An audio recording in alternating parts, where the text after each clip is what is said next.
तो थंयच होतो चंदूकडे.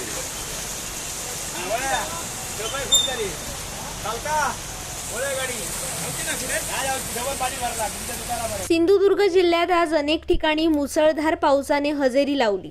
त्यामुळे नदीपात्रातील पाण्याच्या पातळीत देखील वाढ झाली आहे. सावंतवाडी शहरात झालेल्या मुसळधार पावसाने बाजारपेठेत पाणीच पाणी साचले होते. जिल्ह्यात अनेक ठिकाणी कमी कालावधीत जास्त पाऊस कोसळल्यानं पाणी पातळीत देखील वाढ झाली आहे. सकाळपासून सुरू झालेल्या पावसाचा जोर दुपारपर्यंत तसाच असल्यानं नागरिकांची त्रेधा तिरपीट उडाली.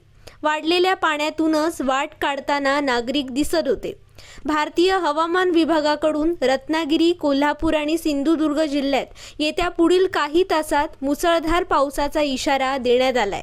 त्यामुळे नागरिकांनी सतर्क राहण्याचे आवाहन प्रशासनाच्या वतीनं करण्यात येत आहे.